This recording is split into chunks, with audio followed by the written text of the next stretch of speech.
நாக்கு மீன் செய்ய தோலை சீவிட்டு துண்டு துண்டா நறுக்கி மஞ்சள் உப்பு போட்டு கலந்து வச்சுருங்க. ஜாலில் 2 பத்த தேங்காய், 2 ஸ்பூன் மிளகாய் தூள், 1 ஸ்பூன் தனியாத்தூள், கொஞ்சமாக கருவேப்பிலையும் கொஞ்சம் சீரகத்தூளும் சேர்த்துக்கோங்க. குழம்பு மிளகாய் தூள் 1 ஸ்பூன் சேர்த்து நல்லா கெட்டியாக அரைச்சிட்டு அப்புறம் தண்ணி ஊற்றி நல்லா பேஸ்ட் மாதிரி அரைச்சிக்கோங்க.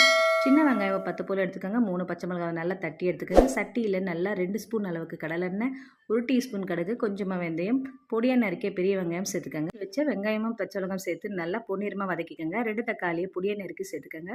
தக்காளி நல்லா கூழாக வெந்து வரணும். கொஞ்சமாக இஞ்சி தட்டி சேர்த்துருக்கேன். எலுமிச்சை சைஸ் அளவுக்கு புளியை நல்லா தண்ணியாக கரைச்சி ஊற்றிக்கோங்க. இப்போ மஞ்சத்தூளும் உப்பு சேர்த்து கலந்து விட்டுக்கோங்க. நல்லா குழம்பு கொதிக்கணும். நல்லா கொதிக்கும் போது அரைச்சி வச்ச பேஸ்ட்டை சேர்த்துக்கோங்க. கிண்ணத்தில் கொஞ்சமாக தண்ணியை விட்டு அதுவும் சேர்த்து நல்லா கலந்துக்கோங்க. 1 டம்ளர் அளவுக்கு தண்ணி சேர்த்துக்கலாம்.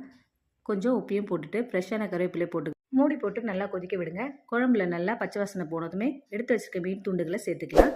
மீனை போட்டுட்டு அடிக்கடி கிளறக்கூடாது. ஒரு தரம் கிளறிட்டு அப்படியே நம்ம மூடி 5 நிமிஷத்தில் வெந்துடும். கொத்தமல்லி தூவிட்டு இறக்கிடுங்க. நாக்கு மீன் ரெசிபி ரெடி.